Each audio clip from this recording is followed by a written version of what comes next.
Сәлеметсіздер ме, құрметті оқушылар?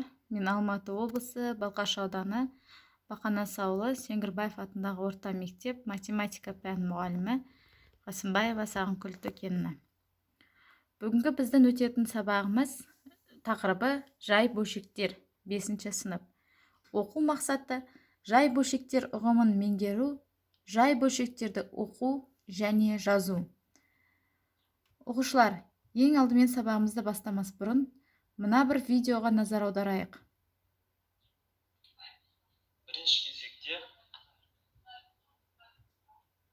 бөлшек тақырыбын түсіндіру үшін келесі жағдайды қарастырайық. Бірінші бөлшек сөзінің өзін алайықшы. Бөлшек сөзі.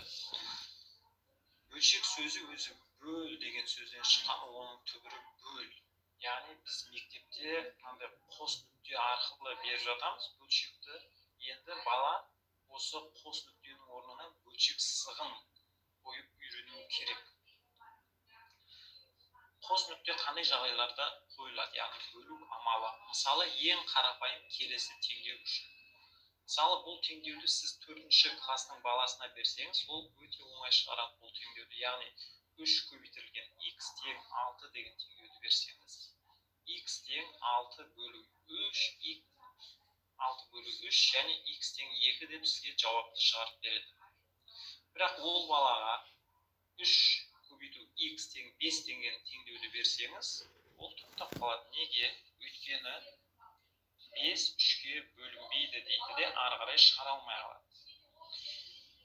4-ші сыныпта болып жатқан жағдай бұл. Енді 5-ші сыныпқа өтеді бала. 5-ші сыныпта бөлшек деген тақырыпты өтеді. Бұл тақырыпты өткен бала бұл теңдеуді шығара беруі керек.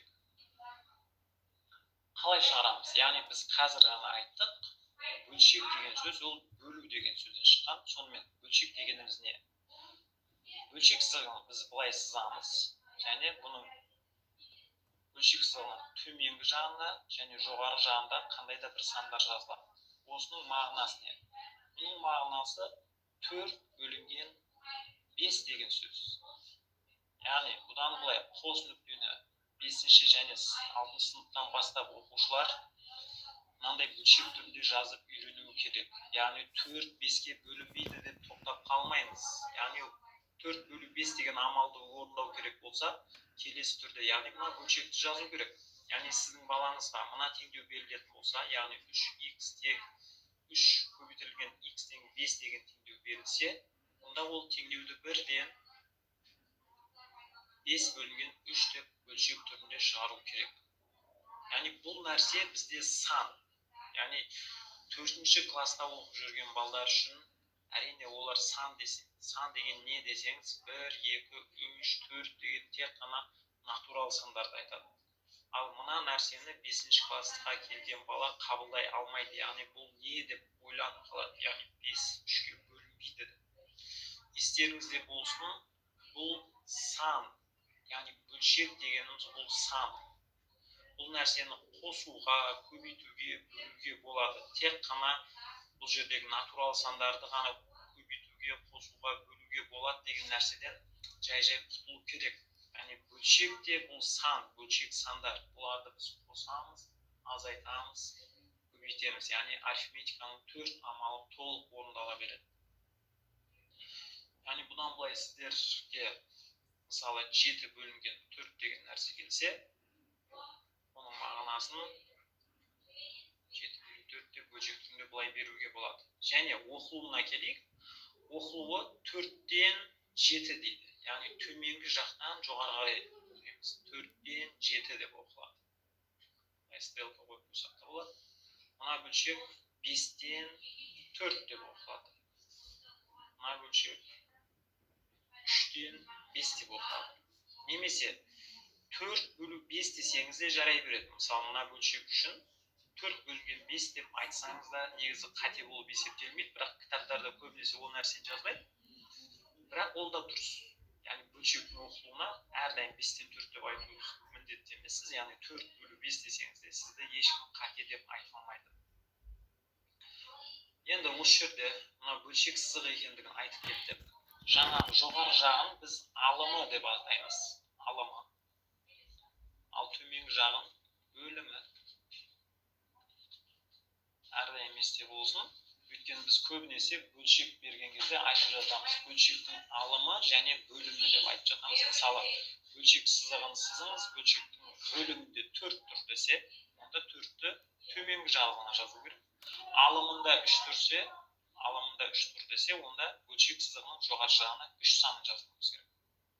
Яғни кейде сондай түсінбестік болмас үшін әрдайым есте сақтап қалу керек. Сонымен бөлшектің алымы дегеніміз ол бөлшек сызығының жоғарғы жағы, бөлшектің бөлімі дегеніміз ол төменгі жағы. Сонымен біз қандай жағдайларды айттық? Сонымен жай бөлшек дегеніміз ол. Сонымен оқушылар, біз видеоны көрдік, және осы видеоны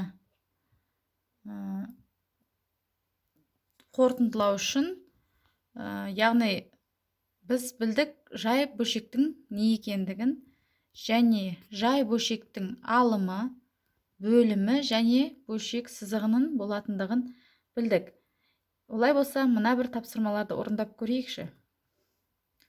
Яғни А тапсырмасы 7-ден 2 жай бөлшек түрінде жазу керек. Біз ауызша айтып көрейікші. Яғни 7-ден 2 болса, біз бөліміне 7 және алымына 2-ні жазамыз. Ары қарай 4-тен 1, яғни бөліміне 4, алымына 1-ді жазамыз. Одан кейін 100-ден 29 болса, яғни біз бөліміне 100-ді, алымына 29-ды жазамыз. Келесі тапсырма. Бөлшек түрінде жазып және оқып шығыңдар дейді.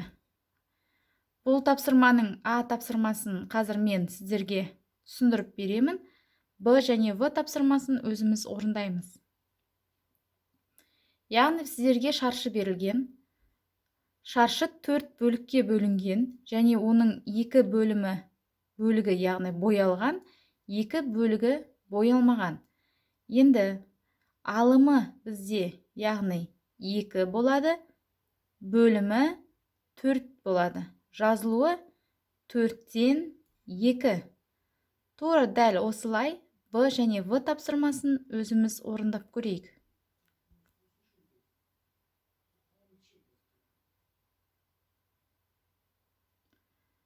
Жақсы, олай болса балалар, бүгінгі сабақты қорытындылау үшін мына бір сұрақтарға жауап берейік. Жай бөлшек дегеніміз не? Біз білдік, видеодан да көрдік. Яғни бөлшектің алымы дегеніміз не? Бөлшектің бөлімі дегеніміз не? Және бөлшек сызығы дегеніміз не? Осы сұрақтарға өздеріңіз жауап беріп көріңіздер. Сонымен сабағымызды қорытындылау үшін не білдім, не білгім келеді деген сұрақтарға жауап берсеңіздер. Және де сұрақтарыңыз туындаған болса, осы видеоның соңында комментарий есебінде қалдырсаңыздар болады. Назар қойып тыңдағандарыңызға рахмет.